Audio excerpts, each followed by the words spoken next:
ये वेब3 क्या है? ट्विटर के फाउंडर जैक डॉर्सी और इलॉन मस्क इसे एक स्कैम क्यों समझता है और इससे हमें क्या फर्क पड़ता है? चलिए आज एक आसान भाषा में जानते हैं कि इंटरनेट का फ्यूचर क्या होने वाला है। वीडियो काफी एक्साइटिंग होने वाला है, तो प्लीज इसे एंड तक देखिए और हमें बताइए कि आपको क्या लगता है। कॉम्प्लिकेटेड टॉपिक्स को एक सिंपल वे में आपको समझाना हमारा मिशन है। हमें सपोर्ट करने के लिए हमारे YouTube चैनल को सब्सक्राइब कीजिए और इस बेल आइकॉन को प्रेस कीजिए। वेब 3.0 क्या है ये समझने से पहले इंटरनेट का थोड़ा सा इतिहास जानते हैं। 1991 से 2004 तक हमने इंटरनेट की फर्स्ट जनरेशन को देखा। तब इंटरनेट कुछ ऐसा दिखता था।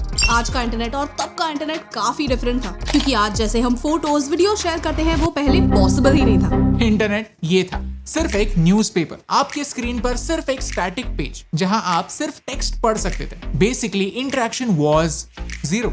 इंटरनेट एक वन वे कम्युनिकेशन था। हम कंज्यूमर्स थे। जो भी इंटरनेट हमारी ओर फेंकता था हम उसे कलेक्ट करते थे और कंज्यूम करते थे। That's it. 2004 में ऐसा कुछ हुआ जिसने हमारी लाइफ ही बदल दी। यहाँ यूजर्स सिर्फ कंज्यूमर्स नहीं रहे, हम खुद इन वेबसाइट्स को कंटेंट देने लगे। जरा आप ही सोचिए कि YouTube खुद कितने वीडियोस बनाता है, Instagram खुद डेली रील्स अपलोड करता है क्या, ट्विटर खुद से क्या ही ट्वीट्स पोस्ट करता है, लेकिन हम वीडियोस बनाते हैं, रील्स पर नाचते हैं, ट्विटर पर पॉलिटिकल वॉर्स में उलझते हैं। आज इंटरनेट पर जो भी कंटेंट है उसमें से 86% कंटेंट कंपनीज नहीं यूजर्स बनाते हैं। बट कहानी यहाँ खत्म नहीं होती। इमेजिन 100 साल पहले आपको आपकी गर्लफ्रेंड को एक मैसेज देना होता तो आप क्या करते? एक लेटर लिखकर पोस्टमैन के हाथ में दे देते और वेट करते कि पोस्टमैन जाकर वो लेटर डिलीवर करेगा। लेकिन पोस्टमैन निकला चोर, वो ये लेटर खोल के पढ़ता है। ये कहानी शायद आपको समझने में थोड़ी दिक्कत हो सकती है, इसलिए नहीं क्योंकि आपने लेटर नहीं लिखा, बल्कि इसलिए क्योंकि आप तो सिंगल है।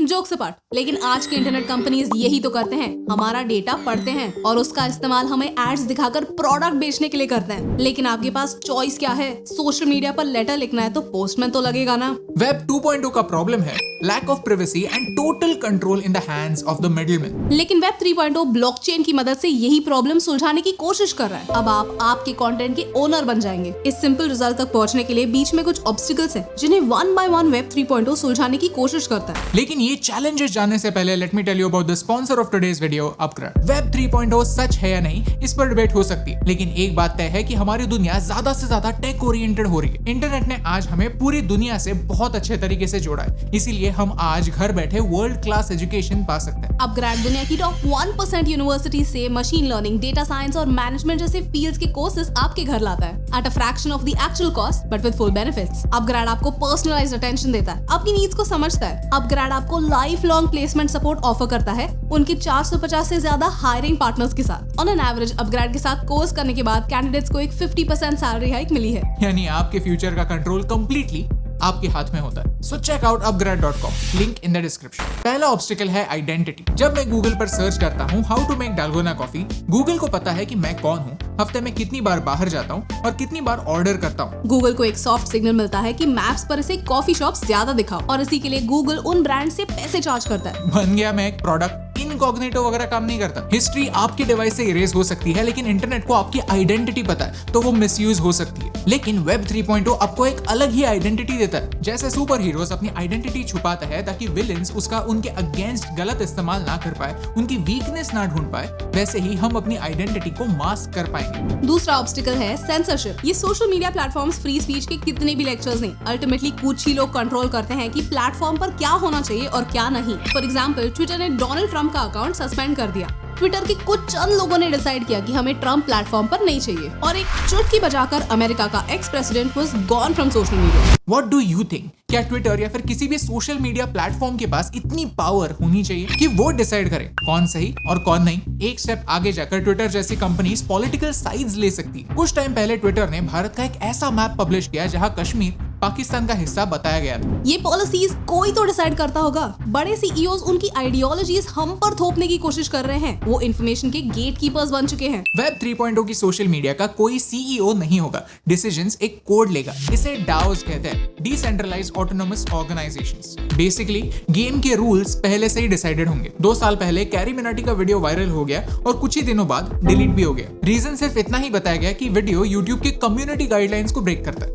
तुम्हारे उसूल, तुम्हारे आदर्श। लेकिन ये गाइडलाइंस, ये रूल्स क्लियर नहीं है। हमें कैसे पता चलेगा कि क्या सही है और क्या नहीं, क्या ऑफेंसिव है और क्या ऑफेंसिव नहीं? डाउस में रूल स्मार्ट कॉन्ट्रैक्ट के थ्रू पहले ही क्लियर कर दिए जाते हैं ताकि बाद में कोई भी एक इंसान नहीं बल्कि एक कोड डिसाइड करेगा कि कौन सा कंटेंट रहेगा और कौन सा नहीं रहेगा। May be code offensive content को अपलोड होने से पहले ही रोक दे। क्या आपको जानना है कि डाउस क्या होते हैं? अगर आपको ये वीडियो चाहिए तो tell us in the comments. तीसरा ऑब्स्टिकल है ओनरशिप। ये हमारा वीडियो हम फेसबुक, इंस्टाग्राम, यूट्यूब तीनों प्लेटफॉर्म्स पर अपलोड कर रहे हैं, लेकिन फिर भी ये वीडियो हमारा नहीं, ये वीडियो है प्लेटफॉर्म का। इस वीडियो पर एड्स चलेंगी, लेकिन कौन सी चलेंगी? उस एड का रेट क्या होगा ये मैं नहीं, प्लेटफॉर्म डिसाइड करेगा। उसमें से कितना रेवेन्यू मुझे मिलेगा और कितना रेवेन्यू प्लेटफॉर्म का, ये भी प्लेटफॉर्म ही डिसाइड करेगा। इनफैक्ट ये वीडियो कितने लोगों को दिखेगा ये भी तो प्लेटफॉर्म डिसाइड करता है। मेरे कंट्रोल में क्या है? वेब 3.0 आपके कंटेंट को कंप्लीटली आपका बनाने का प्रॉमिस करता है, यानी कोई मिडिलमैन नहीं। The postman is gone. कौन कंटेंट देख सकता है, उसके लिए कितना पैसा चार्ज करना है, ये सारे रूल्स आप डिसाइड करेंगे। ये सारी बातें काफी फ्यूचरिस्टिक, काफी इम्पॉसिबल सी लगती है, लेकिन सच तो यह है कि आज के इंटरनेट पर भी कभी लोग हंसते थे।